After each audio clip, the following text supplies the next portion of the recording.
या ट्रिपमुळे माझी निर्णय करायची म्हणजे एक कोणता तरी पॉझिटिव्ह निर्णय करायची क्षमता वाढली। या ट्रिपमुळे मी 15 वर्षानंतर सायकल चालवायला लागलो। या ट्रिपमुळे मला नेचर ॲक्च्युअली त्या फ्रेममध्ये राहून एन्जॉय करता आलं।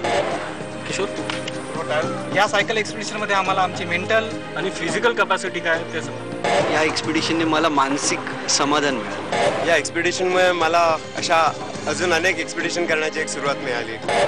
हे सगळे अनुभव आहेत 700 किलोमीटर लांब गुवाहाटी ते तवांग तवांग नावाच्या अरुणाचल प्रदेशमधल्या एका छोट्याशा गावापर्यंतच्या सायकलिंग एक्सपिडिशनचे। पण इतके दिवस बाहेर राहायचं, सायकलिंग करायची आणि इतक्या सगळ्या लोकांसोबत जायचं, म्हणजे यासाठी यूथ हॉस्टेलने काय तयारी केलेली, ऑर्गनायझेशनसाठी काय काय करावं लागतं? ट्रेकिंग आम्ही 37 वर्ष करतोय, पण पहिल्यांदा गेल्या 2005 पासून पहिल्यांदा आम्ही सायकलिंगला सुरुवात केली आणि जालोरी पास, हिमाचल प्रदेशला मनालीच्या जवळ जालोरी पासला आम्ही 2005 पासून या सायकलिंग एक्सपिडिशनला सुरुवात केली। त्याच्यानंतर नेहमीप्रमाणेच सगळी दुनिया जिथे जाते म्हणजे लेह लडाख हे सायकलिंग कॉमन रूट आहे, पण आमच्या डोक्यात काहीतरी वेगळं करण्याचा प्रयत्न होता आणि तवांग हा भाग आम्ही गेल्या 9 वर्ष टुरिझमसाठी म्हणून आम्ही प्रमोट करतो। North east youth hostel Maharashtra राज्य शाखेने अडॉप्ट केलेलं आहे, पण आता आम्ही विचार केला की ॲडव्हेंचर टुरिझम सुद्धा आपण तिथे करावं। त्या अनुषंगाने biking would have been is a best option.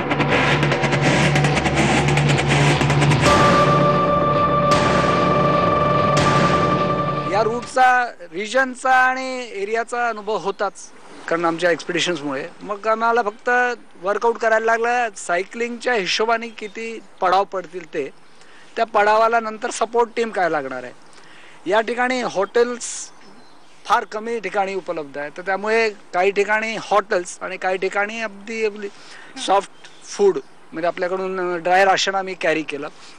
ह्याच्यासाठी आम्ही 2 एक्स्ट्रा व्हेकल्स मागवले आणि एक व्हेकल पुढे जे किचन वगैरे घेऊन पुढे जाऊ शकत होतं आणि पुढच्या अरेंजमेंट्स किंवा फूड ऑर्डर करायचं असेल किंवा रेडी कुकिंग करायचं असेल तर त्या हिशोबाने एक व्हेकल पुढे जात होतं आणि एक बॅकअप व्हेकल होतं जे बायसिकल्स आणि आपले रिपेअर किट आणि व्हेकल बॅकअप म्हणून कोणालाही प्रॉब्लेम झाला, टायर पंक्चर, जे काय मेजर प्रॉब्लेम्स, मायनर प्रॉब्लेम्स येतात ते रिपेअर करत करत मागे बॅकअप व्हेकल येत होतं त्यांच्या। हो, ग्रेट। आणि असे 9 दिवस तुम्ही सायकलिंग करत होता, जवळजवळ 700 किलोमीटरचा हा पूर्ण स्ट्रेच आहे आणि या पूर्ण सायकलिंग मधले, या पूर्ण सायकलिंग ग्रुप मधले सर्वात यंग सायकलिस्ट माझ्यासोबत आहेत।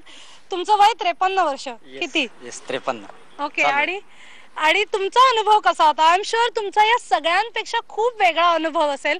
कसा होता हा सायकलिंगचा अनुभव तुमच्यासाठी? तवांगला मी कधी गेलो नव्हतो आणि अगोदर मी माउंटेन बायकिंग केलं होतं, म्हणजे लडाखला मी गेलो होतो, कन्याकुमारीचा एक्सपिरियन्स होता, बऱ्यापैकी सायकलिंग झालं होतं। पण तवांगचा जो मी चढ पाहिला तो चढवला आणि वाटलं का आता जगातला कुठलाही चढ आपण चढवू शकतो।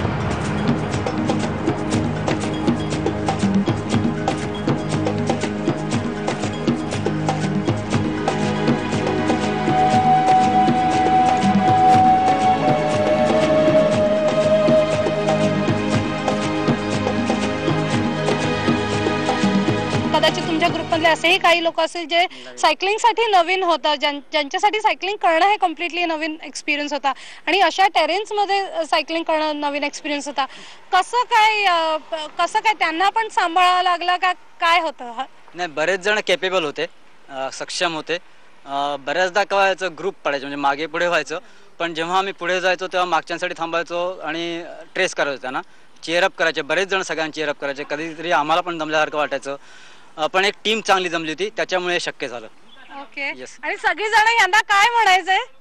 अप्पा म्हणजे आमच्यासाठी एक आयर्न मॅनच आहे। आम्ही थकलेलो असायचो आणि ते पुढे जात असायचे, त्यांना बघून वाटायचं अरे हे पुढे जात आहेत, मग आपण कसं मागे राहू शकतो, मग आम्ही पण सुटायचो त्यांच्या मागे। Okay okay. आणखी तुम्ही या सगळ्या ट्रिपवरती तुम्ही दोघांनी मिळून खूप सारे पिक्चर्स घेतलेले आहेत जे आता सगळी लोक बघता आहेत ॲज वी स्पीक, पण हे सगळे पिक्चर्स घेण्यासाठी तरी अशा ट्रिप्स केल्या पाहिजेत की अशा ट्रिप्स व्हायला पाहिजेत असं वाटतं का? काय वाटतं तुला? ऑफकोर्स, कारण आपण इकडे सह्याद्रीमध्ये फिरतो आणि बरंच काय काय आपल्याला दिसतं, छान पक्षी आणि हे, पण तिकडे नेचरची ब्युटी वेगळी आहे। आणि तुम्हाला बरेचसे वेगवेगळे पक्षी बघायला मिळतात आणि टेरेनसुद्धा विचित्र म्हणू शकतो मी, एवढी भयानक आहे तिकडे. त्याच्यामुळे फोटोग्राफीला खूप मजा आली. वेगवेगळे पक्षी काढले आम्ही आणि सिनिक वेगवेगळे सीन्स पण व्यवस्थित वेगवेगळ्या अँगलनी काढता आले आणि धमाल. सर्वात आवडलेला फोटो कुठला किंवा त्याच्याबद्दल काय सांगाल की अरे हा फोटो घ्यायला ना मी असं गेलो आणि हे केलं आणि ते केलं. आय एम शुअर तुम्ही परत आल्यावरती तुमच्या फ्रेंड्सना किंवा तुमच्या फॅमिलीला तुम्ही खूप सारे स्टोरीज सांगितले असेल, त्याच्यापैकी एखादी स्टोरी आमच्यासाठी पण.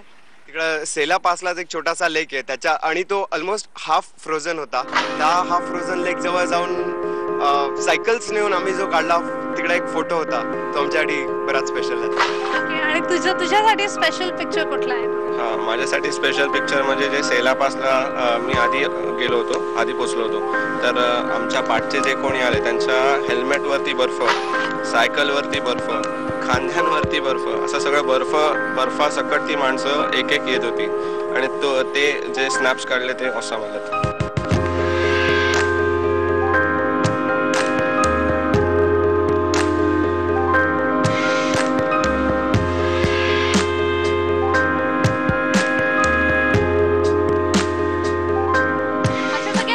स्नॅप्स सोबत सेला पासला त्यांना आणखीन एक एक्सपिरियन्स आला. तो जरा खतरनाक एक्सपिरियन्स होता, कारण का अशा ठिकाणी अनेकदा असं होतं की आपल्याला इतक्या थंड, इतक्या बर्फाळ प्रदेशात राहायची सवय नसते, त्याच्यामुळे आपले हात पाय असे सगळे गारठून जातात.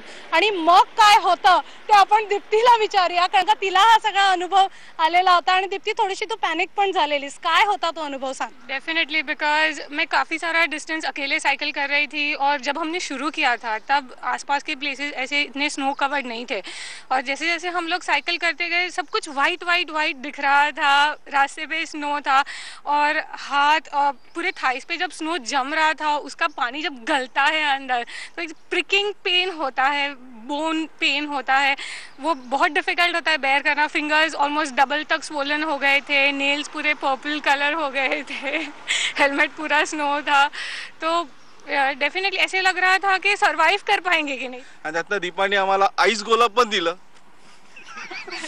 त्या कप मध्ये स्नो जमा करून एक काडी टाकून गोला टाईप म्हणजे मँगोला टाकून तिने ते बनवून दिलेलं आम्हाला खायला दिलेलं. म्हणजे असं म्हणजे खूप चांगले आणि वाईट दोन्ही झालेत आमच्या बरोबर. पण या पूर्ण ट्रिपवरती या सगळ्यांनाच अशी काही लोक मिळाली ज्यांच्या आठवणी अजूनही त्यांच्या सोबत आहेत. ते लोक कोण आहेत आणि काय अनुभव होते ते आपण जाणून घेणार आहोत, पण या ब्रेक नंतर पहा फक्त IBN लोकमत.